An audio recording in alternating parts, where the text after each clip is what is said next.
I'm fortunate. Some of the corporate work I do is actually going to organizations and talking to audiences of male employees about what menopause is, so they can be better menopause allies. And it's so great to do that work. Because our hormones are changing, it is so physiological. It's not just like what our life looks like. It is those physiological changes, like James mentioned, that second adolescence, that really makes you consider life. But this again is another opportunity. Let's make it great. Let's thrive during this season. In order to do so, let's dive into some of these lifestyle changes, these nutrition approaches, maybe chat about some supplements that might be helpful for both the andropause and the menopause. Hello, everyone, and welcome back to another episode of Wellness for Life. I'm your host, Niki Wolf, and today's episode is packed with insights for anyone navigating midlife, especially around those hormonal shifts that both men and women experience. We're going to talk about how these changes impact our body, our minds, and even relationships, and the lifestyle and supplement changes that can make a difference. And as a special thank you for our listeners, we'll be sharing a coupon code at the end of the episode for 15% off your first order if you're interested.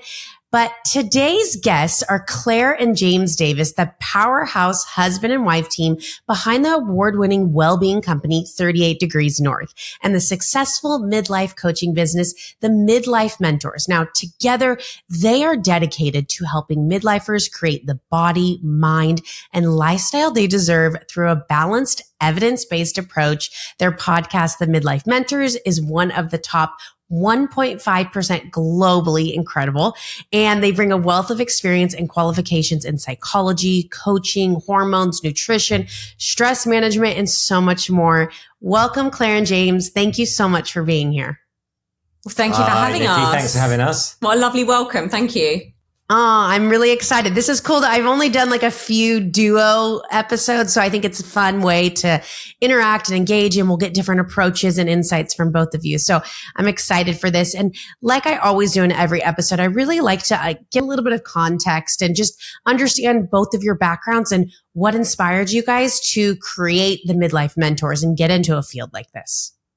So my background started in psychology. I was always fascinated by human behavior. Why do we do the things we do? So after school, I studied psychology at university. Then went on to do a master's in applied psychology, even worked as a psychologist for a very short space of time before getting distracted by my passion, which was writing and going into the magazine business, which eventually led to a corporate career in media. But all through that time, I kept my interest up. I was always interested in staying healthy. I was regular in the gym.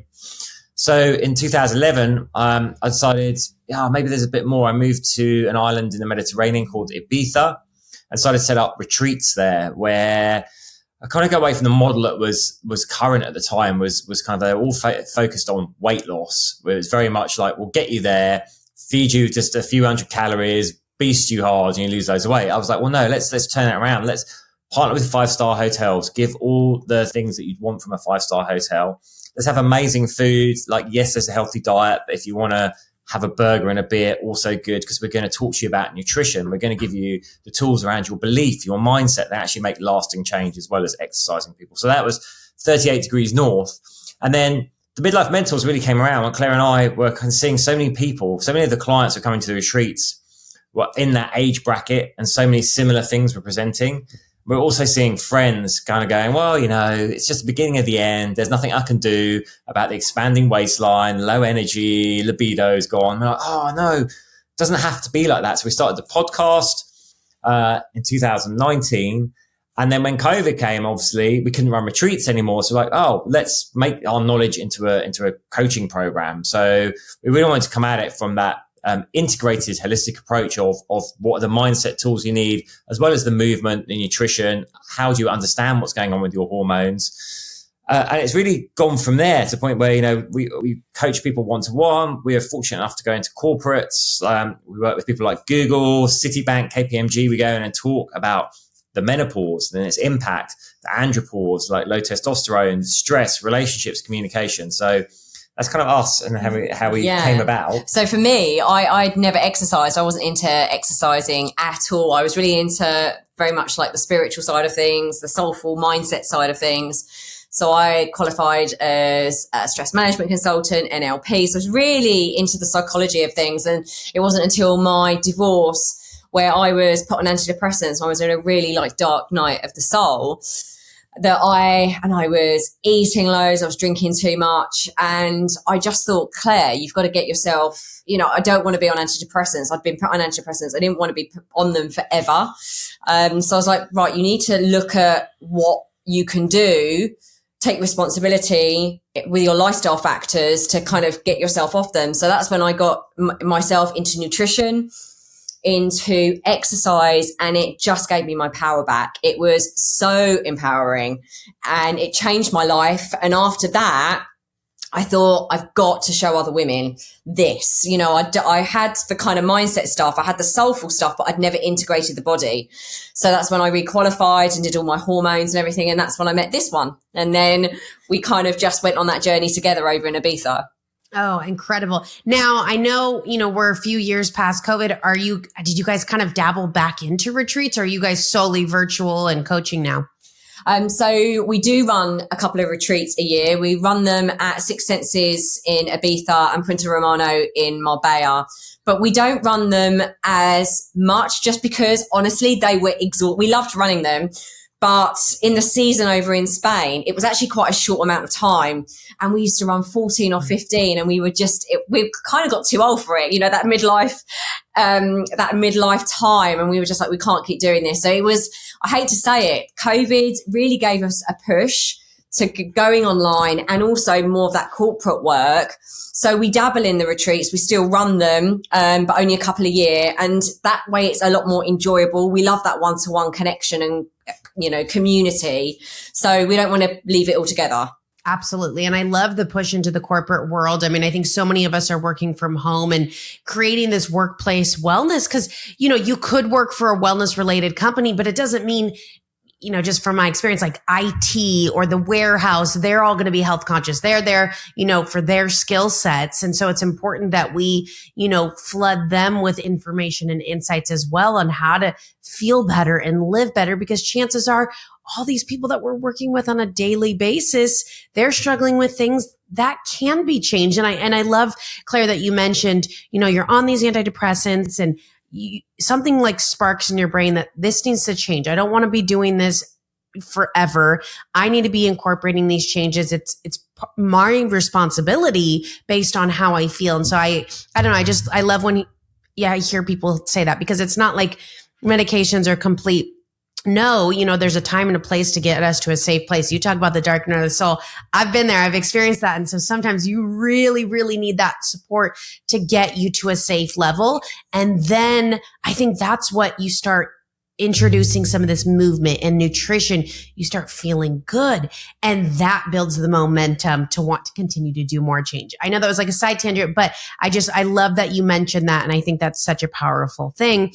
And today, what we're really going to focus on is these hormonal changes. What's going on in menopause? What's going on in andropause? And what are these stages of life? What does it look like? And obviously, with time, we'll get into the practical implementations of the lifestyle, the supplements and nutrition to support us. But it doesn't have to be as bad as maybe we're thinking it is. I was having a conversation yesterday with a gal who was talking about health span versus lifespan. And health or lifespan is the amount of time that you live.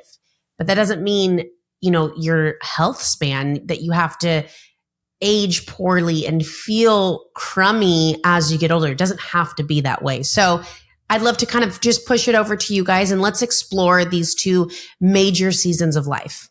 Yeah, thank you. So we always describe it as like the second adolescence, right? And I think it's an easy way to conceptualize it. So I think the first thing we need to do is the menopause has quite a lot of negative connotations for a lot of people. I think it's been something to be feared in the past.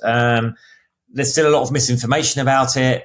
And thankfully, there is more and more information coming forward, and women are far more empowered with knowing what's going on. When we've got solutions to it, we've got supplement-based solutions, we've got lifestyle solutions, we've got medical solutions like HRT. But essentially what's happening for both men and women, when we're adolescents, we get that hormone rush, right, as we turn into adults. And our brains actually rewire. So there's a lot of neural activity that changes when we move through adolescence to adulthood. And I think there's a similar thing as we go through this stage of life, right? So our hormones are in flux once again. We do have changes to our neurotransmitter levels. And I think it's a time of life where we'll question, like, what's going on for us? What are my values now? We may have, raised children that have now left the nest. It's suddenly like, oh, I've devoted all my time to that or to the career or to something else. But it's like, oh, suddenly I've got free time again. Who actually am I? Am I now? It's about that search for identity. You remember when you're an adolescent and you kind of like, you want to fit in with the cool kids. So you're trying on like different identities. I think midlife can be like that. So the first thing I'd say is, let's look at it as a really positive time of transformation where we can really embrace the change. I'm sure Claire will talk more in depth about menopause and andropause, but just really briefly, menopause is obviously the change that women go through that's driven largely by their changes in estrogen and progesterone, which are the primary sex hormones for women. That will tend to happen between like mid to late 30s to 50s. For men, andropause is known as age-related testosterone decline. So our primary sex hormone is testosterone. That will peak in our 20s and then decline at a very steady rate. So by the time we're in our 50s, it could be 30 to 50% lower than it was. Now, the two processes are very distinct and they're very different. There are some similarities, but I think that the thing we just need to bear in mind is that for both men and women, they're likely to be happening at a similar stage of life. So this is where it can have the impact on relationships. I know, do you want to talk about menopause in a bit more detail in the stages? Yeah. And real quick, Claire, before you dive into, when you say they want to be at the similar stages, you're referring to menopause and andropause when you're in a relationship. It's kind of, I'm guessing, like when two women are together and they're not in menopause, their periods tend to sync up. So are you kind of saying that these seasons of life tend to sync up? So what we could see, for example, is a woman might be going through menopause and have those menopausal symptoms, which will be quite bewildering to her, and will affect things like mood. She's not really understanding what's going on for her. At the same time, the man could be having this low testosterone, so he's losing his confidence. His libido might go. He's got low level anxiety. He doesn't really understand what's happening either. And if there's no communication on that, you can imagine how that can widen the divide between them. And I was just going to add around the menopause. I mean, we know now that a lot of people are going into perimenopause from the age of like 35. So, and I know that a lot of research has said that people are going into perimenopause a little bit earlier. It could be environmental factors, the food we're eating, all that sort of thing. But, by the time we reach menopause, which the age in the UK is around 51, we could have been experiencing all of those symptoms for, at 15 years. And there's up to, I think, like 62 different symptoms for us women. And what we're saying is not that it's the same. I think, just to reiterate, us women are experiencing it kind of in a shorter period, like James says, so it feels much more intense. And some of those symptoms are crazy. It could be tinnitus, it could be itchy skin, itchy eyes, things like hair loss. We get more urinary tract infections. So there's lots of stuff that we're experiencing, but what we really champion is an understanding that it's not just us women going through hormonal changes at midlife. We're the ones talking about it, which is great. And us women have those connections. We maintain our social networks a lot better than men. So what we're finding as men are aging, this is why the suicide rate for men is the highest suicide rate in midlife men between the age of 45 and 55. It's the highest suicide rate. And the thing with that is that's just a number. But actually, if we look maybe hormonally at what's going on for them, they're experiencing a drop and a change in their testosterone, which impacts their psychology. They isolate themselves. They don't talk about what's going on for them. So we're really in the business, actually, of changing the narrative, talking about the menopause, yes, but also the andropause and how we can become more aware of what the other person is going through, especially in our relationships. I love that. I think that conversation between the two is so important. And, there's some couples that aren't big communicators. And, especially when you're going through such a significant season of life, it's important to communicate that. And to your point, Claire, it's tend to be compounded they tend to be more drastic because it's shorter. Whereas men, you're saying that this is happening at an earlier, an earlier time and it's pulled out longer. So maybe the changes aren't as drastic. And, one thing I'd like to kind of go with both andropause and menopause is let's talk about, okay, so first, what is testosterone and what are some of the things testosterone is responsible for? Obviously, you said, sex hormones, but for somebody who's listening, like, what does that mean and how does that present itself maybe even prior to the andropause happening? Yeah, so testosterone, people probably heard of it as like, it's got kind of a negative connotation, I think, because it's been abused in certain sports, things like bodybuilding, where people with testosterone, and we equate that with like, increased muscle mass, more energy, more aggression, all those kind of things. And those are true. If you were to add a lot of testosterone to someone, those could be some of the side effects. But in normal levels, it's responsible for maintaining and growing new muscle tissue, for our sexual drive, our libido, for our energy levels, for our confidence. So it plays a part in a lot of processes of the body, even in things like, growth of skin and hair, nails, metabolism regulation, just like estrogen does for women. Women are estrogen dominant, men are testosterone dominant. Both sexes have both of them, by the way. But just to understand that it plays like a multi-layered role through the body. Absolutely. There's a formula that we carry. It's our testosterone support. It's called masculinity. And when I would do trainings on that, I would tell people, focus on the M, mood, muscles, mojo, to get you in the sexual mood. Muscles, it helps, build that muscle definition. I mean, generally, or sometimes when people come in, whether they're stores or clients that I'm taking creatine, protein powder, I'm lifting protein, all this stuff, and I'm not noticing the definition. They get blood work done and they see their testosterone is tanked. And then mojo, kind of that confidence that, that I can accomplish anything. And so that's our masculinity formula, which, there's some incredible ingredients in that formula to boost not only the testosterone, but those 3 different areas. Now, Claire, what about when it comes to estrogen and progesterone? Obviously our sex hormones, but what are their main responsibilities and what's changing as we walk into peri and menopause? So many things. Like, we have estrogen receptors on most of our organs in our body. So that's why it affects us so much, because actually as it's fluctuating, so perimenopause, it's fluctuating. And obviously when we hit the menopause, it's really kind of dipped down. So this is why perimenopause is almost worse in a way, because we're up and down, and we get all these different symptoms. And we're like, I'm having, and this was for me, I was having heart palpitations. Then they would go, and then I was having issues with my lungs and I couldn't breathe properly and I was being wheezy. And then I had an exhaustion, like I couldn't actually express how tired I was. So, but they came and went, and it was almost like a light bulb going on and off, on and off. So it's almost like when we hit the menopause, it's like, okay, I've not had a period for 12 months now. I'm definitely officially in menopause. What can we do now? But estrogen, as I said, we have estrogen receptors on so many organs of our body. So that's why we've got so many symptoms. But again, a bit like testosterone, it's responsible for our mood. There's a direct correlation between estrogen and serotonin. So estrogen helps with the creation and the transportation of serotonin. So when our estrogen is low, guess what? We're not producing enough serotonin. We're going to feel low, depressed, anxious. When we're up and down with our estrogen, and then eventually it peters out, it impacts our muscle mass, our metabolism, our bone density. Again, like, I think the statistics have gone up from this. I think it's like 1 in 5 women were going to experience osteoporosis after the age of 50. But I think it's now 1 in 3 women. Or 1 in 2, maybe. Or 1 in 2. But I remember hearing a quote.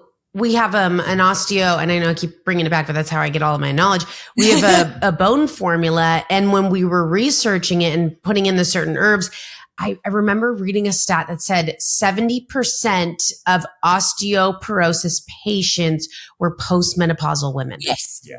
Yes, exactly. And so estrogen, it has such a role to play, again, in our mojo, in our muscle mass, in our mental health, in our cognition, in our sleep. So this is why, it's so important that we're not just relying on pharmaceuticals like HRT. There's definitely a place for it. We're not anti-HRT, but it's not a magic pill. There are lots of other things that we can be doing, like supplementation and lifestyle factors that we can really use to support ourselves as our estrogen dips off into menopause. Absolutely. And I can imagine as women, we experience this influx of symptoms and how it could be easy to, whether we're communicating or complaining about it, how a husband or a partner can, kind of be like, wait, what the heck's going on, and get annoyed. But these are real symptoms. And so I love that you guys integrate this relationship component, this communication, and how do we, improve this dialogue and talk about the real things that are happening and how we can best support each other, because these, hormonal shifts really can impact relationships. So what kind of strategies do you guys use with couples to work through these major changes and even strengthen their relationship during this phase? Yeah, I think the first thing to do is to build awareness, right? So there's an education piece there. So I'm fortunate. Some of the corporate work I do is actually going to organizations and talking to audiences of male employees about what menopause is, so they can be better menopause allies. And it's so great to do that work because, they're interested from a work perspective, but at the end, they're all like, but this is going on at home. This is all making sense to me now. So I think it's our duty to kind of educate ourselves what could be going on for ourselves and our partners, number one. Then number two is start talking about it very honestly, right? Don't be afraid to be vulnerable with your partner. Like, today I'm feeling this way. It's probably my hormones. I think that's what's going on for me. And then we know, because most of the problems in relationships arise when there's a lack of communication or there's miscommunication, because we tend to just assume we know what the other person's feeling or why they're acting in a certain way. But it's that old saying, it just makes an ass out of you and me. It's if we just stop and ask, go, oh, okay, how are you? Just start the day, like, how are you doing today? How are you feeling today? And give the other person a chance to respond and really listen to that response. Yeah, and I think it's, again, about prioritizing things, because our identity is changing. Our values are shifting for the man and the woman. When we hit midlife, our values are very different to when we're in our 20s and 30s. So like James said, not assuming that you know that person, because that person's changed, and actually being curious about how that person has changed. Curious about what that person's dreams and goals and aspirations are. And actually just prioritizing that communication between each other is so important, because without that prioritization, you're not going to be present for that person. And I think those non-verbal cues as well are so important. It's like, are you just for 5 minutes every morning, look into each other's eyes maybe and go, hey, what have you got on today? Like, is there anything you're concerned about? Like, just that kind of building intimacy, because sometimes we confuse proximity, like being in the space with someone, with intimacy. So it's actually about being curious about how we can build intimacy, not sexual intimacy, but like emotional intimacy with that person again. And be curious about what's going on for them. Like, how are you feeling? What's going on? What's big for you right now? I love that so much. And, we're talking about midlife, and generally, like you said, kids are out of the house. Cause I'm thinking right now, I'm like, okay, we got a 19-month-old. I'm 7 months pregnant. I'm like, we don't have 5 minutes to stare in each other's eyes. So there is a season to life, but we still try to incorporate having these conversations. But what a blessing when you get to this season of life, like you were saying. And I think in the very beginning, James, of, the menopause and andropause has this negative connotation, but doesn't need to be that way. What else is beautiful within this season, that things are changing? Now you have this opportunity and this time to focus on your hobbies, to focus on building up your relationship, fostering your family and the grandchildren if you're, able to have them. But now you have this time to reconnect, which could be a little like nerve-wracking for some. But I love that conversation. Let's, look each other in the eyes. Let's chat about it. Because to your point of, just being close and doing things doesn't necessarily mean you're connecting. So I think that's so important. Yeah. And it is, everything you just said there is really true. And I think it can be scary, because it's almost like we've been prioritizing our work, our children and everything. And then you get to that stage where they might have left, or there is a bit more time, or there's just a natural time of reflection because our hormones are changing. It is so physiological. It's not just like what our life looks like. It is those physiological changes, like James mentioned, that second adolescence that really makes you consider life. Okay, I'm halfway through. Hopefully, fingers crossed, I'm halfway through. What's my legacy? Like, what's important to me? Do I still have things that I feel like I need to be seen, heard, and to matter about? So, but that can be quite overwhelming and scary. But what I would say is it is also an opportunity to really reconnect and revitalize your marriage as two new people. And grow, I suppose, into this new phase of your life together. And there is an opportunity to do that. Yeah. You mentioned something that two new people, I was reading a book not too long ago, and it mentioned how throughout marriage, there are going to be times where your partner seems like an absolute stranger. And I mean, that can come early, that can come later. And it's so true. I think, just changing this, I didn't expect the conversation to go so much marriage and partnership, but I think it's such a beautiful thing. And I think these conversations need to be had because you are going to go through these major changes, whether it's, some trauma, you lost a parent, things start to change, and that is going to happen with midlife and, the hormonal component to it all. So I think that's good to acknowledge and accept it. And another thing that you mentioned is that this could be really overwhelming. You get to a spot where the house is cleared. Maybe things are a little bit quiet. Maybe you're retired at this point, especially if you are not engaging in regular community or, have social events. I kind of see that being reflected as a lot of times clients that I have, they tend to get panic attacks when they're laying in bed at night because it's the first time in the entire day and night where they don't have any sort of stimulation. And maybe they do. Maybe they have the TV on for that reason. They don't want to deal with the noise in their head. It's the first time that there's no distraction. They actually have to feel, think, and work their way through the problems. And I can imagine to a greater degree that could be happening in these seasons where now all of a sudden things are quieter. And to the other, like the more drastic component is like life is going to be ending, not, it's a real thing. In a matter of 40, 50 years or whatever that looks like, there's a lot of things that happen, but this again is another opportunity. Let's make it great. Let's thrive during this season. In order to do so, let's dive into some of these lifestyle changes, these nutrition approaches, maybe chat about some supplements that might be helpful for both the andropause and the menopause. Yeah, well, I think that's a very general one. Like, it's no surprise here. All the research shows, like, whether you're going through menopause or andropause or anything that's going to challenge you, the healthier you are as you go into it, the better your chances are and the better you'll cope and deal with it. So I'd say we live in quite interesting times where our food environment has actually become quite unhealthy in the Western world.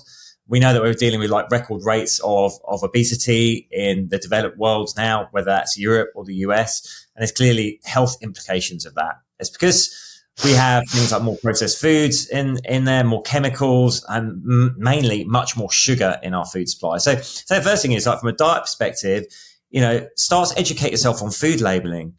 Start to see if something's got a lot of chemicals in it. If it is ultra processed, maybe you just want to cut back on that or skip it altogether.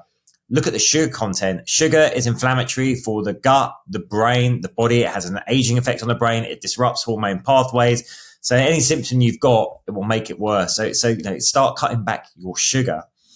Things like alcohol is fun, and people tend to take it to try and relax, but actually as well, it is a toxin. It's not that great. So I'm not a believer in cutting it out. Claire's completely teetotal. I say just moderate, and make sure you're staying really well hydrated. And I say key thing at this age as well is a lot of people tend to be protein deficient. We tend to eat too many carbohydrates, and again, that's related to a processed food environment where we're just it's your stuff like your cakes, your baked goods, your potato chips, all that stuff. We want to start prioritizing protein because although we've talked about the sex hormones, at midlife, there's a lot of other hormones changing as well. We're less more insulin resistant. So we're less effective at processing the food we eat for energy. It means more likely to store it as fat. We have lower levels of the hormone leptin, which is our I'm full hormone. So we're more likely to overeat. there's all these things going on. So and stress. So when we know that, we want to work around it. So like prioritize protein, which also helps support your muscle mass, of course. So get protein into your diet, prioritize that over carbohydrates, and make sure you're moving your body. Like, the more research all the time is just re-emphasizing that for the human body, it really is move it or lose it, and to your point about health span versus lifespan, I think the reason we're talking about this, why it's so important, what we consider midlife now, kind of coming into your 40s to 60s, it really is midlife. We'll probably go on till our 80s, 90s, maybe even hundreds, if we're lucky. Whereas you don't have to go back too far, 2 generations, kind of people retired and then pretty much died straight away. Life expectancy wasn't much past late 60s, early 70s. So we know we've got this long time ahead. How healthy do we want to be going through it? What are the things we can do from a lifestyle? But then also think about, we have got this time. How do we want to embrace it and do things? There's people still hitting the gym at 70 plus years old. There's people launching businesses in their 70s. It's not like it used to be where, oh yeah, I can't wait till I'm 60 and I'll go and pot around on the golf course for 2 years before, that's it. There's a lot more out there. Yeah, and I would just say resistance training is so important, just on that exercise piece, making sure that you're doing resistance training. So NHS over here in the UK used to just bang on about exercise and cardio. So it was cardio. A few years ago, they actually said that they recommend a couple of sessions of resistance training, so weight-bearing exercise a week for everyone. And again, this goes to that we're losing muscle mass, and therefore it's we're more prone to injury. Our bone density is decreasing. Again, if we use weights, we're more able to keep that bone density higher. And also it's really able to boost our metabolism as well. And it makes us feel good. Doing exercise, there's so much research about how it's amazing at reducing stress, how it, gives us those feel good endorphins. So again, this is so important. If you're not doing resistance training now at midlife, it's not too late, but you need to start incorporating it. And we're not saying you have to go into some heavy lifting, big old gym where there's guys heaving big weights. It can all be done at home. You don't have to go into a gym. You can use kettlebells, you can use dumbbells and some bands, and our clients get amazing results using that. Absolutely. I think that's such an important thing, especially when it comes to the women. That's something I've been pushing for my mom. And now she's doing like I think they're called farmer carries, where you're having I think she's like, okay, I moved up to 30 pounds in each hand, and she's so active with just incorporating all these healthy principles, and you feel so much better, and we talk about starting this stuff preventatively prior to getting into when it's really going to be difficult. Let's start, now, whether you're in your 40s, starting incorporating, assuming you're going to walk into this next season of life and it's going to be a little bit more difficult. It doesn't have to be as difficult. So how can we start incorporating these things? And I think another way too is incorporating kind of 2 birds in 1 stone is doing exercises in a social environment. So maybe that's pickleball. If, the guys group or women's group, you do a class cycle, you go on a walk together, because community is such a huge part. How do you guys talk with your couples or individuals about community and social? Is that a big component of what you guys do? So huge. It's absolutely huge, because again, this is a piece of research. I mean, here's the thing, I don't exactly know. There was a piece of research that came out, and I've actually tried to find where it's from, but I can imagine that this is true. There's one in America, there was a piece of research that came out that 1 in 4 men over the age of 45 consider themselves lonely. And that is a crazy stat. It made me really sad, actually. And again, a lot of the research that we've looked into around the male and female bias around what's going on for midlife men and midlife women, we do know that men isolate themselves. Their social networks begin to shrink. And actually, when they start to reach retirement years, most of their friends, their job is their identity for most guys. It's their status, it's their identity, they're the provider. And so when they start reaching retirement years, it's like, who am I? What's my role in the family, in life? And actually, most of their social networks have been through their working, their career. So they find it a lot harder actually to be part of a community. They find it a lot harder to open up and be vulnerable and maintain those social networks, whereas women not so much. So this is why we're always saying as a couple, absolutely, to bring you together, actually, discover things, hobbies, and learn something new, again, to keep those neural pathways buzzing. So our brain isn't aging. There's lots of research that says the more we can learn, the younger that we keep our brain. So, but learning new things, doing puzzles together, doing, a dance class together, something like that, where there were also other opportunities to meet people. Honestly, it is so, so important that we do that, because as we saw from COVID, the isolation from COVID was, I don't mean to this, it was a killer for some people, like that anxiety, that depression. And it was really hard for people to move out of that space. So yeah, hugely important. Yeah. And I can imagine, I don't know, I'm just thinking about different scenarios of friends that I've chatted with. It's a married couple and the guy wants to go on a trip with his guys, and the wife is like, I don't know, I'd rather you stay home. How important these things are for not only building their community, their social, improving and boosting their serotonin and endorphins, but then in turn, it builds your guys' relationship because they start feeling better. They have a group, a community, an accountability group to bounce things off one another. And hopefully it's a good soundboard. They're bouncing off and checking each other of, what's the best approach to do this. But it's so important that we allow the other to engage in their own hobbies and, pursue time with friends.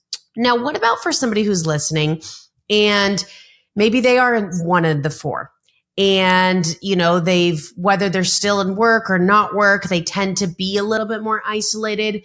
They desire something more. How do you practically walk them through seeking out community, seeking out these social environments? Because that can be very intimidating. Yeah, it's a great question. I mean, I'd say like the first thing is like have compassion with yourself and go at your own pace, right? Small steps. But think about hobbies. Like, what hobbies have you got that you enjoy or that, you've always fancied doing but never taken up? Often, we'll just it's our ego gets in the way to stop it. Oh, I don't want to be a beginner again. Who cares, So if you've always wanting to learn painting, ballroom dancing, just research locally. Where can I go and do that? You'll meet people, and having a similar interest will really help, bond you together as well. I'd say the other way is, social media is maligned quite a lot and there are a lot of negatives to it. But one of the positives is you can find support groups. And real life connections are much better than virtual, of course. But, if you are really isolated at the moment, maybe you want to start with getting yourself into, an interest group in a social network online and start there. And then from these, real life meetups take place as well. It gives you the chance to expand. So I'd say just find the thing that lights you up, because that's what's going to give you your passion and drive and kind of your motivation to go. And then find groups that you can connect with. So things like exercise classes are really excellent. Hobbies, new skills, just any general interest groups. And I would just add one thing to this, because I've seen this with James, actually. James is nearly 52. I shouldn't say that out loud. But actually, I've seen James make a real effort, actually. I mean, you've always had a really good social network with your boys, and that's great. But you've really made more of an effort as he does all this work to really stay connected with his guy friends. And actually, sometimes it is just about pulling your finger out and making a bit of an effort. Actually, that guy that you might be thinking, I wish I could connect with him again, he might be thinking exactly the same, but not doing it. So who's going to take responsibility here for doing it? What have you got to lose? And I think that's really important. And I love what you said, because sometimes we can become a bit codependent. I mean, even James and I, because we work together and live together, we realized that it was just becoming, it was actually slightly codependent.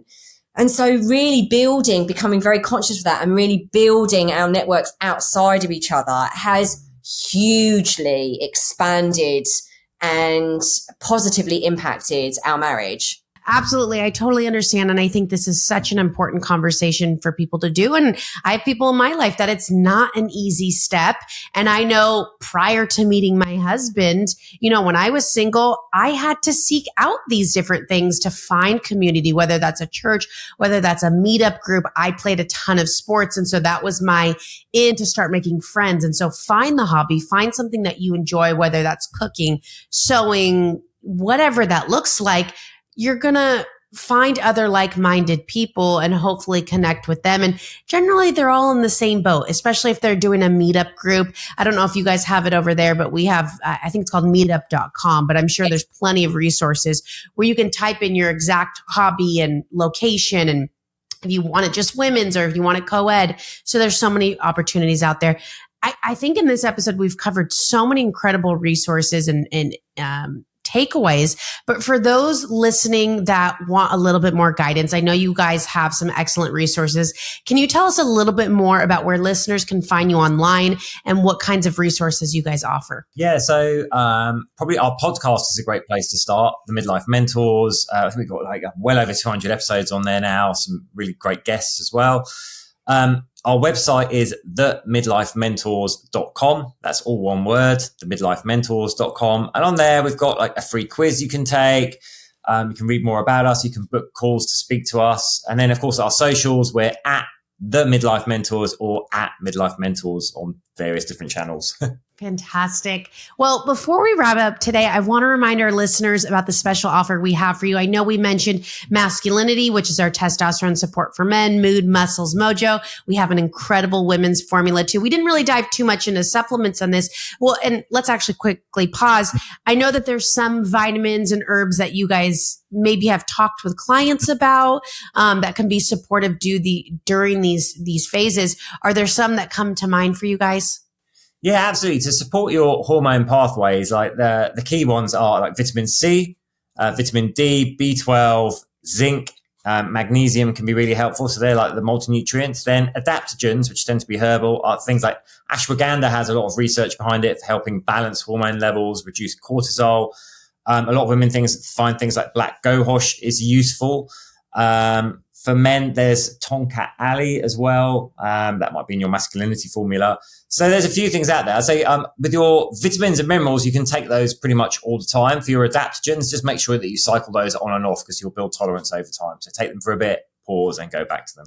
Fantastic. And we have a lot of those ingredients in both our masculinity and our positivity, which is our menopause formula. So you can use the Midlife Mentors for 15% discount on your next purchase. Again, the Midlife Mentors. But Claire and James, thank you so much for joining us today and sharing such practical information that I think a lot of listeners can take away and, navigate these hormonal changes and build healthier lives. So I so appreciate you guys being here. Oh, we appreciate being here. Thank you so much.